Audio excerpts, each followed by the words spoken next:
Fiori rari che provengono da tutto il mondo e alberi secolari, i giardini storici della Sardegna della fine dell'Ottocento diventano una nuova occasione di promozione per le zone interne. C'è un progetto dell'Agenzia regionale Sardegna Promozione e dei comuni di Cagliari, Lacuni, Bolotona, Santo Lussurgio e La Maddalena. Il primo incontro a Lacuni, che vanta il giardino all'italiana, realizzato nel 1800 da Don Ignazio Emmerich, è progettato da Gaetano Cima. Sono presenti elementi botanici rari nel loro genere e unici nella loro armonia e composizione. Questa viene dal deserto del Giappone, è una colizia crociata, è una rarità internazionale, ha circa 150 anni di vita. Fa parte della specie delle piante grasse, questo è un faggio pendolo.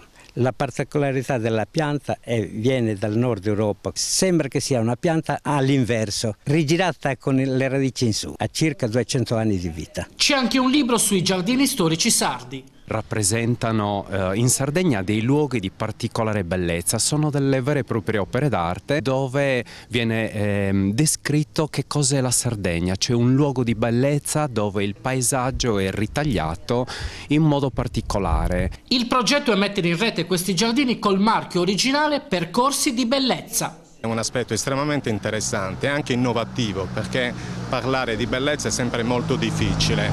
Con i giardini questo diventa molto facile, un bello strumento anche da un punto di vista della comunicazione e del marketing, promuovere la Sardegna oltre la sua potenzialità balneare.